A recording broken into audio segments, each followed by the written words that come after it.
Good afternoon.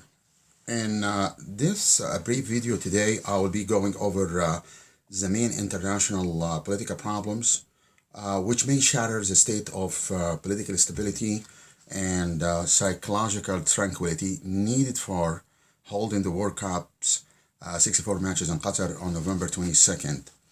The main point here is discussing the three most important problems that are already happening in the Gulf region as well as in the Middle East in general.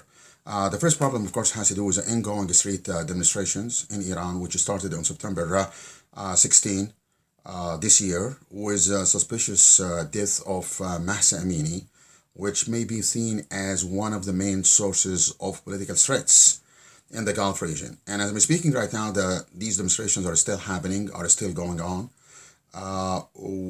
which basically have covered almost all the main cities and all the main towns in Iran, including the capital, Tehran. That's the first source of political instability in the Gulf region, as preparations are taking place right now for starting the 64 matches in Qatar on November 22nd.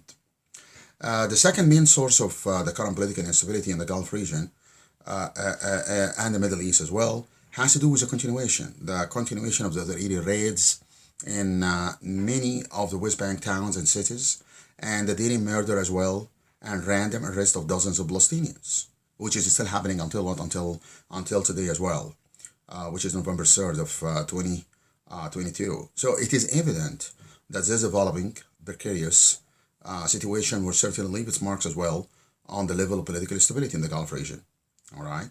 So the third problem, or the third main source of political threats, has to do with what? Has to do with the possible eruption of a massive societal revolution or demonstrations in Egypt against the Sisi autocratic regime, and the plan of these demonstrations goes as follows: that the Egyptians opposition groups and the Egyptian citizens in general who have been against this autocratic regime are planning on going outside to the streets or taking the streets on November 11th, which may last also for days or may last for weeks, and which may open the doors as well elsewhere in the Middle East for a new wave of Arab demonstrations or revolutions, or for a new, I'm not going to call it a new Arab Spring, but you can call it a new Arab Spring, or probably it's going to be an Arab autumn or an Arab fall, all right, against autocratic regimes in the Middle East. So all of these three different factors combined with the threats of the existing pandemics. So we're talking about the health pandemics of COVID-19, in addition to the monkeypox.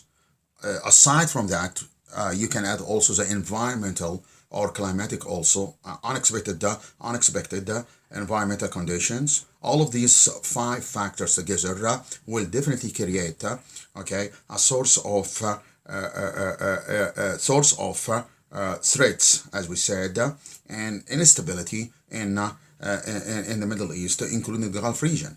Now, the question is how far these dramatic political happenings will go in affecting the events of the upcoming 64 matches in Qatar. This is, of course, going to depend on many factors, but one of the most important factors is, first of all, is the success of the Qatari government itself. And not only the Qatari government, but of course, as probably all of you know, some of you know, the Qatari government is working already with many of the international security agencies, and also many of the countries that have developed a long experience of basically securing these kind of events, like for example United States, England, in addition to Turkey, in addition probably to some Arab countries like Algeria. So all of these actors will be working together to try to do what? To try to secure the borders of the Qatari state from all of these threats, and maintain as well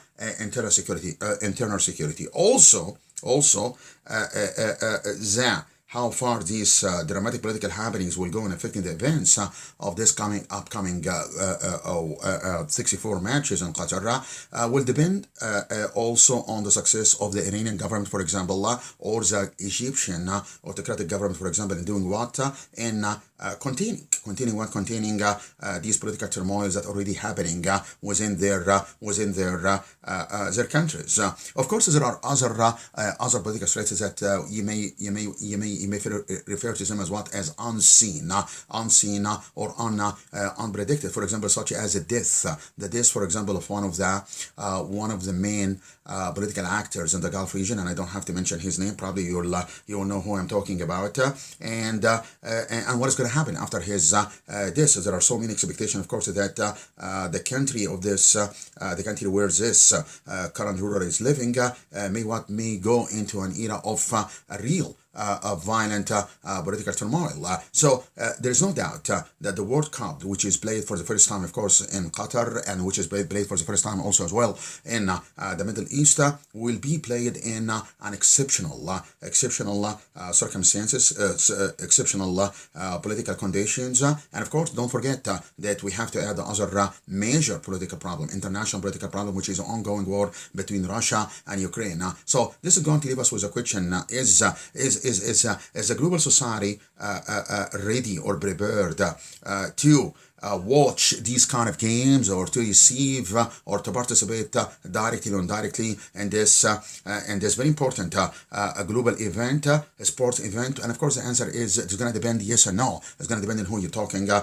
talking to. So in the end, as I said, all of these problems will definitely continue to shape, of course, shape the level of political stability in the Gulf region, including the Middle East. And I'm certain that the Qatari government has taken all into consideration all of these problems. But this is, of course, it does not mean that we're not going to see, for example, in Qatar during the events of the 64 matches, we're not going to see, for example, demonstrations. Definitely, we're going to see political demonstrations. We're going to see probably, let's call it general demonstrations that have to do with, societal demands, without going into details, that have to do probably with social demands, have to do probably with the